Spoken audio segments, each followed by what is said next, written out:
చాటుని ఎప్పుడు ఏడుస్తాం తెలుసా? నాకు తెలిసి ఒకరికి చెప్పుకోలేక, ఇంటిలో మార్చుకోలేక, ఎవరికి చెప్పుకునే పరిస్థితుల్లో ఆ తల్లి తండ్రి చాటుని వెళ్ళి ఏడుస్తారండి. దేవునికి పరిస్థితి కూడా ఎలా ఉందో తెలుసా? అదేమో ప్రవక్తతో చెబుతున్న ప్రజలు మారటంలా, ఆ పరిస్థితి చూసి అటు ప్రవక్తకి చెప్పలేక, అటు ప్రజల్లో మార్పు రాక, ఆయన చాటుని వెళ్ళి ఎవరికి చెప్పుకునే స్థితిలో చాటుని వెళ్ళి ఎవరికి కనపడకుండా మరుగుకి వెళ్ళి చాటుకి వెళ్ళి ఏడుస్తున్నాడంటండి. ఎందుకంటే ఆయనకు అంత కర్మ ఎందుకు వచ్చింది? ఆ బాధ మనం బట్టి కాదా? మనం ఉన్నటువంటి దయ్యం, గర్వం అనే దయ్యం పెట్టి కాదా? నిద్ర అనే దయ్యం పెట్టి కాదా?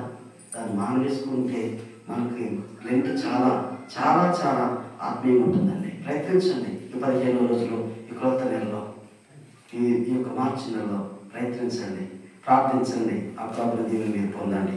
దేవుని మిమ్మల్ని దీవించి ఆశీర్వదించుగాక. ఆమేన్.